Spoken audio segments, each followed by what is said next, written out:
اعتقد ان رواد الاعمال يعني لازم يكونوا مغامرين، يعني لان اي شيء جديد هي مغامره، يعني اي شركه جديده اي تجربه جديده إن كلها مغامره. الشخص لا يطلب اكثر من حاجته، لأن طلب اكثر من حاجته ما راح يقدر يحقق ارباح للمستثمر في المستقبل.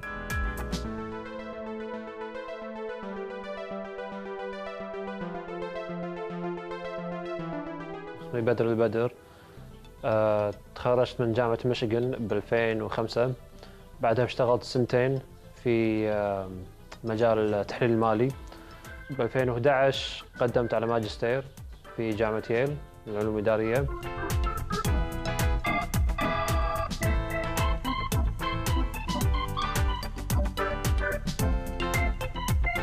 كان الماجستير بيبلش بشهر 8 2011، فبشهر 6 كنت قاعد بمكتب الوالد، وكان قاعد يخطط سفرة حق دبي ولا شيء كذي. كان قاعد يحاول يحصل رحلة إلى دبي، قاعد يقول والله في الإماراتية هل الساعة 11، وفي فلاي دبي كنا الساعة 10 ولا شيء. فكان استوعب انه ما في هالاكسبيديا بالشرق الاوسط، يعني ما لنا اكسبيديا او شيء يعني مثيل الاكسبيديا او هالمواقع هذه في الشرق الاوسط. فجت الفكره ليش احنا ما نسوي كذي؟ عندنا مكتب سفريات وعندنا الفاونديشن او الاساس ان نقدر نبلش شيء كذي، وانا احب التجاره الالكترونيه، فليش ما نبلش؟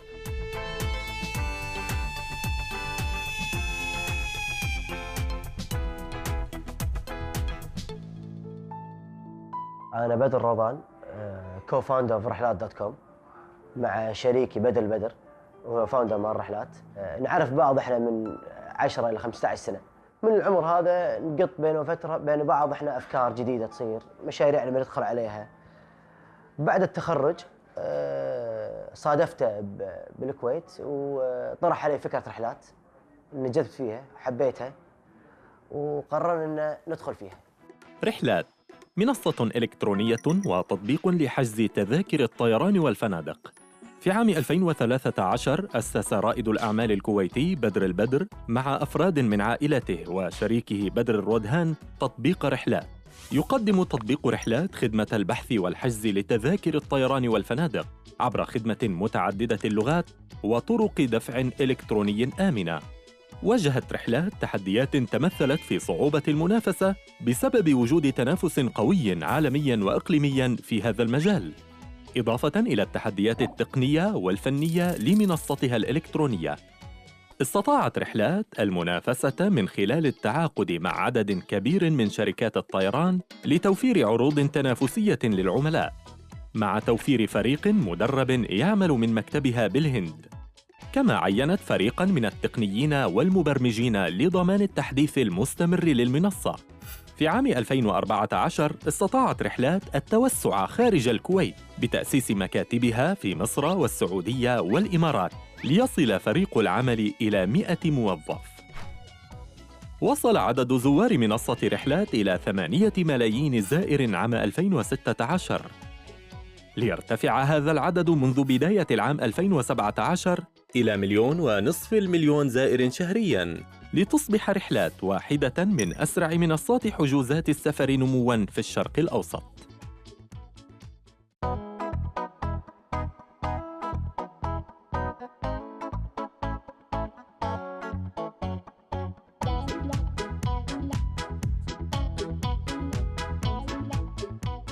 كان عندي وايد ناس اقدر اختار منهم، ولكن كنت متاكد ان احتاج واحد بيشتغل وبيبذل جهد كثر ما انا ابذل جهد، وبيصدق وبياخذ مسؤوليه مشروع مثل انا اخذ مسؤوليه مشروعي. ما توقعت ان بلاقي هالشيء هذا الا ببدر رضان.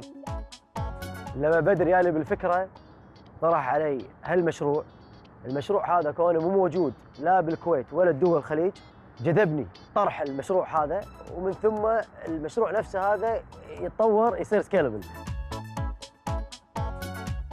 ب 2012 لما رحت له بديت حزتها مع شركه البرمجه اللي في الهند اللي هي الشركه الخارجيه.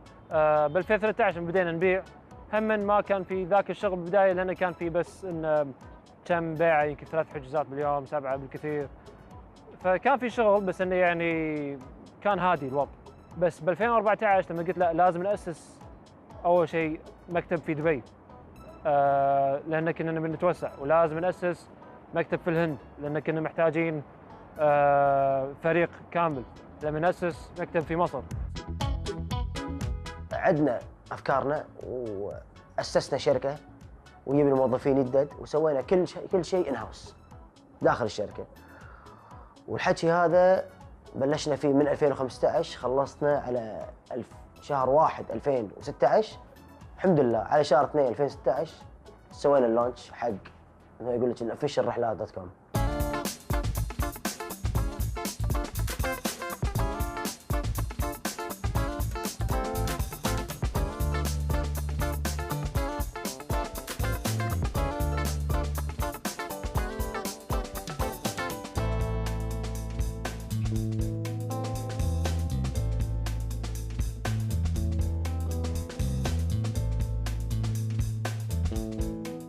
أول ما بديت ما كنت حاط ببالي ميزانية، شريت الموقع خلينا نقول 600 دينار، شريت ودفعت حق سيرفرات ب 200 دينار بالشهر، ويعني كذي بدأت تكبر التكاليف.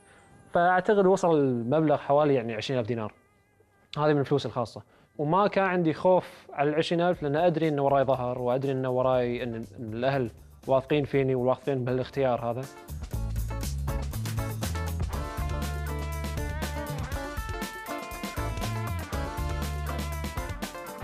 الصعوبة في التمويل هذه صعوبة نواجهها في الشرق الأوسط خاصة مقارنة بالمناطق الثانية بالعالم، يعني بأوروبا وأمريكا وآسيا عندهم تمويل وعندهم هالنظام هذا، ولكن عندنا شوي يبي له شغل، يبي له تطوير. والله إذا واثق من المشروع يبلش من جيبه أول، إذا مو قادر يلاقي تمويل خارجي يبلش من حسابه أول، لأن مني هذا اللي يعطي المستثمر الخارجي الثقة.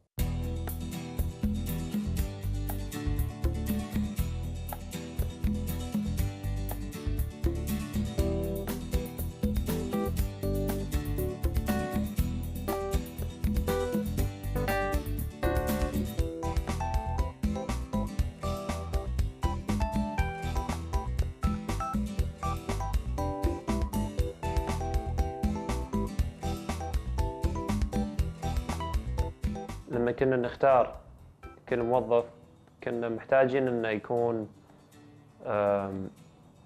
هو ياخذ المسؤوليه ايا كان، ان كان موظف خدمه عملاء، ان كان مبرمج، ان كان صباب قهوه. فهذا اهم شيء، انه هو ياخذ المسؤوليه، يحس انه شركته. ونحاول نوفر كل الاشياء هذه للموظفين والفريق انه يحسون هاي شركتهم. احنا عندنا موظفين في 3 دول، في الهند، في الكويت، وفي مصر، وكل تواصلنا عن طريق غالبا سكايب او جوجل هانج اوت او هالادوات هذه.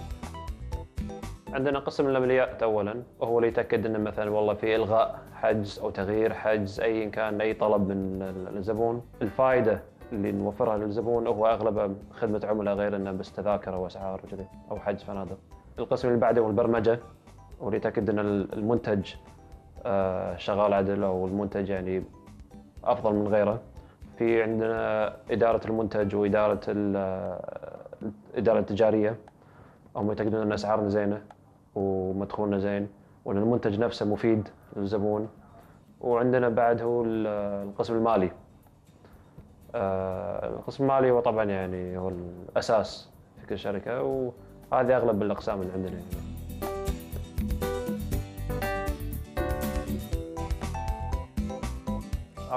تواصل بدر معي عن طريق إحدى وسائل التواصل الاجتماعي، وبدأنا مناقشة الفكرة الأساسية للمشروع الذي أسسه. مر قطاع التجارة بالهند بالكثير من مراحل التقدم تارة والتأخر تارة أخرى، كما أن بدر قام بعملية بحث شاملة وسافر إلى الهند لتوظيف فريق العمل. ولدينا حاليا 85 موظفا في مكتب الهند يعملون في مجالات التسويق الرقمي، الإلكتروني، والمنتجات ورحلات الطيران الطيران والفنادق والتكنولوجيا وجميع عمليات دعم العملاء. كل هذا يتم عمله في مكتب الهند. يحتاج رائد العمل لدراسة وتحديد البلد الذي يود بدء مشروعه منه عن بعد، والهند بلد مناسب لهذا المشروع. على صاحب العمل القيام بدراسة ميدانية لفهم الثقافات المختلفة للبلد الذي سيعمل هو وفريقه منه، ودراسة المسافات بينه وبين البلدان الأخرى أيضاً.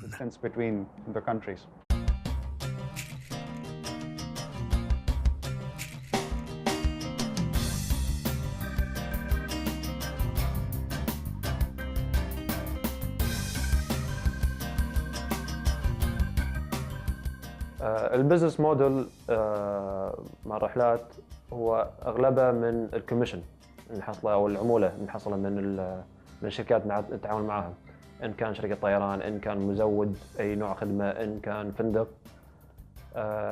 فنحاول يعني خاصه الحين مع المنافسه بيننا وبين شركات الطيران وبين الفنادق ما نقدر نرفع السعر، يعني ان نرفع السعر هذا يعني بيقول خلاص اي شيء حق رحلات اروح حق السورس على طول او الماستر على طول. اغلبها مبني على العموله اللي نحصلها من الشركات.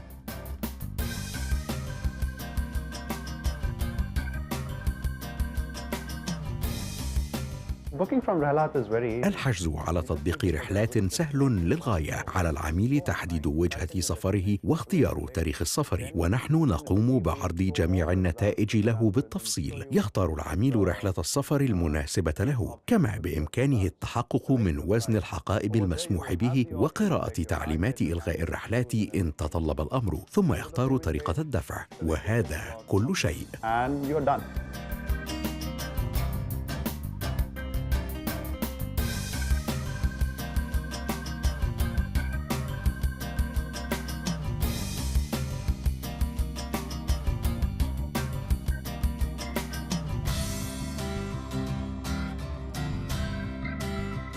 What we do in the back end is نقوم نحن بدراسة أسعار جميع الخيارات المتاحة عن طريق أنظمة التوزيع العالمية وأنظمة شركات الطيران المحلية التي قمنا مسبقاً بإدخالها على نظامنا الخاص. نجمع جميع النتائج والأسعار المطروحة ونعرضها على العميل بعد اختياره لوجهة سفره. هذا يعني أننا نقوم بكل عمليات البحث والعمليات التقنية قبل عرض النتائج، كما أننا نهتم جداً برأي العملاء. نحتاج أن نعرف من العميل المشاكل التي واجهها لنستطيع تطوير عملية البحث والوصول إلى نتائج أفضل.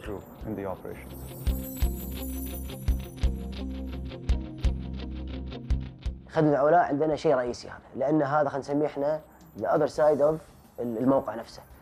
كل ما احنا نتعامل مع عميل نشوف شنو يبي زيادة، نشوف شنو طلباته، نشوف شنو الأشياء اللي عطلته من ناحية عملية السيرش إلى الشراء التذكرة إلى ما يسمون الأشياء فلون تيكت والردة بعد. والحمد لله احنا يعني نشوف وايد فيدباك، وايد حركة من العميل إنه شو التغييرات اللي بيسويها فينا، وسيدة حين ناخذها ندرسها ونطبقها ونتقنها كثر ما نقدر.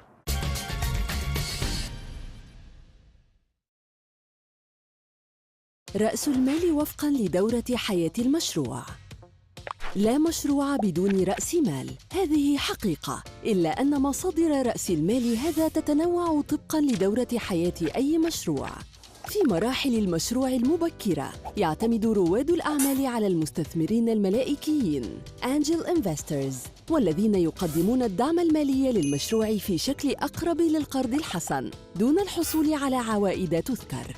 أيضاً يلجأ رواد الأعمال في تلك المرحلة إلى العائلات والأصدقاء والمهاويس FFF وبعض صناديق رأس المال المخاطر، والذين يكون لديهم شكوك كبيرة في احتمالية استعادة ما دفعوه من أموال. هذه المرحلة تعرف بوادي الموت Valley of Death، وهي المنطقة التي تكون عوائد المشروع فيها غير قادرة على تغطية التكاليف. مع الوقت تنمو الإيرادات حتى يستطيع المشروع الوصول إلى نقطة التعادل Break-even Point، وهي النقطة التي تصل فيها الإيرادات إلى القدرة على تغطية التكاليف. بعد تجاوز نقطة التعادل وبداية تحقيق الأرباح ننطلق لمرحلة جديدة يمكن للمشروعات الريادية أن تعتمد فيها على تمويل صناديق رأس المال المخاطر VC. CV، أو عبر استحواذ مؤسسات كبرى عليها، أو عبر الاندماج وبناء تحالفات استراتيجية تؤمن لها تمويل عمليات النمو والتوسع. وفي المرحلة الأخيرة تنتقل المشروعات التي تحقق طفرات نمو هائلة إلى تغطية التمويل الذي تحتاج إليه عبر الدخول إلى سوق الأوراق المالية عبر طرح أسهمها للاكتتاب العام في البورصات المالية، وهو ما يعرف ب Initial Public Offering IPO.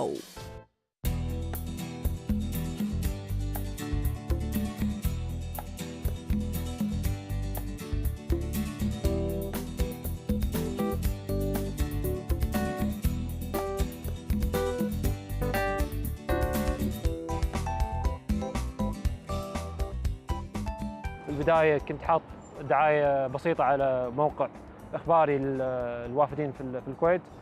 هذا اللي بدأ فينا شوي، فكانت لنا سمعة. ب 2014 شوية حطينا دعايات على جوجل، على ادوردز. لما فتحنا المكتب في الهند، أول قسم وظفناه بالكامل كان قسم التسويق الإلكتروني. قلنا خلاص الحين نقدر نصرف شوي زيادة على الدعايات ونوصلها إلى 1000 حجز باليوم، 2000 حجز باليوم.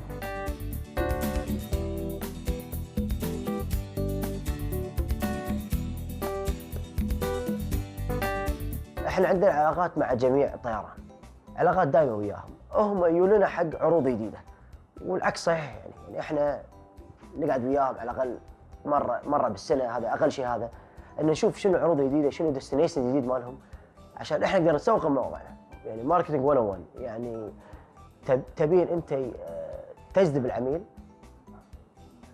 الطريقه ان جذب العميل هذا لازم تعطينا ديسكاونت ريت، يعني السعر مغري. وليش نبي ريبح؟ احنا نبي عشان نبي يتفاعل ويانا على اليوزر اكسبيرينس الموجود على الرحلات.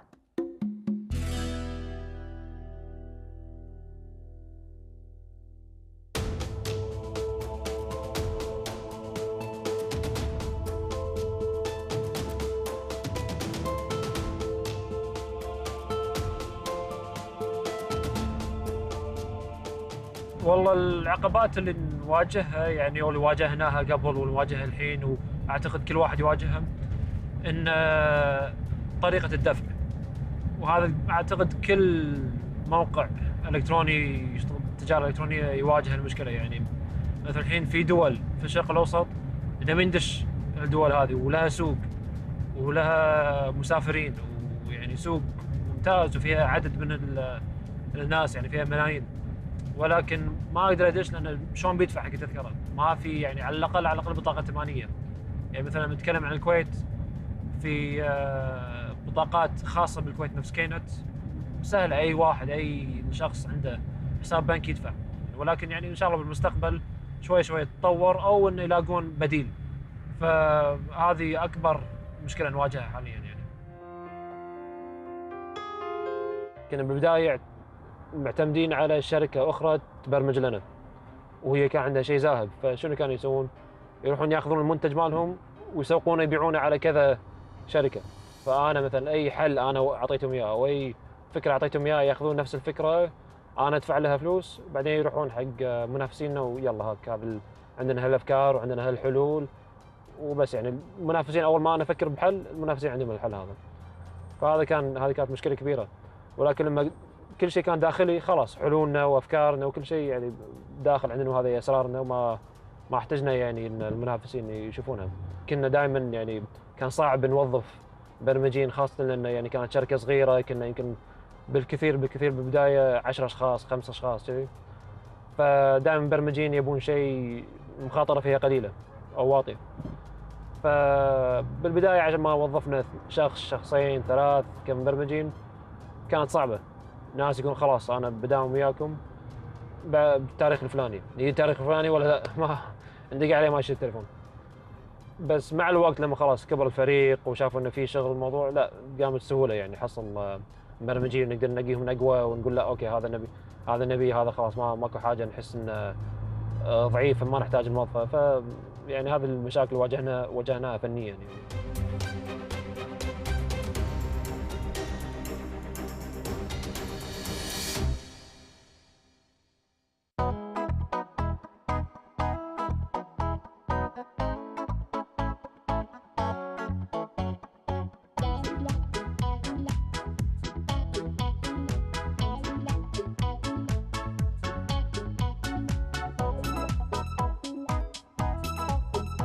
مع الوقت كنا نبيع حجز باليوم، بعدها بشهر 3 حجوزات باليوم.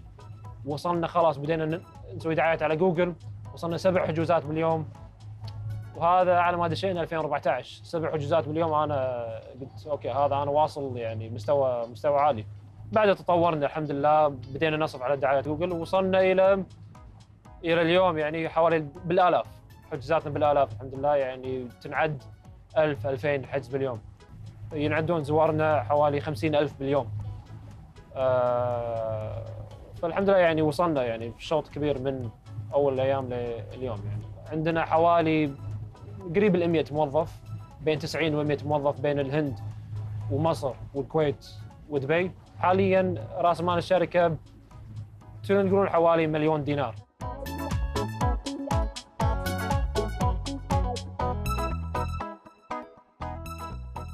وبهذا حققنا زيادة بنسبة 200% منذ بداية المشروع. غالبية عملائنا من السعودية والإمارات والكويت ومصر، كما لدينا بعض العملاء من عمان والبحرين وقطر. وحاليا نسعى للتوسع وزيادة عدد عملائنا من هذه البلدان.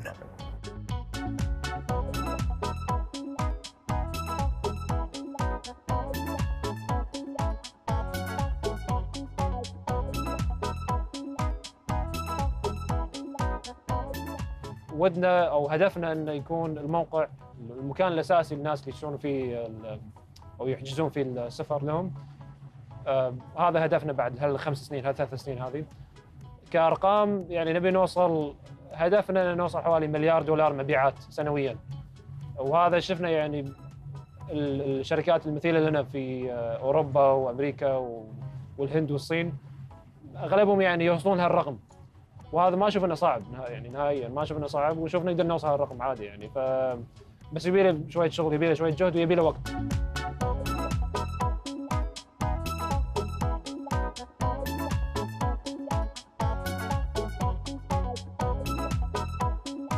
بالمستقبل ناويين نشوف رحلات يعني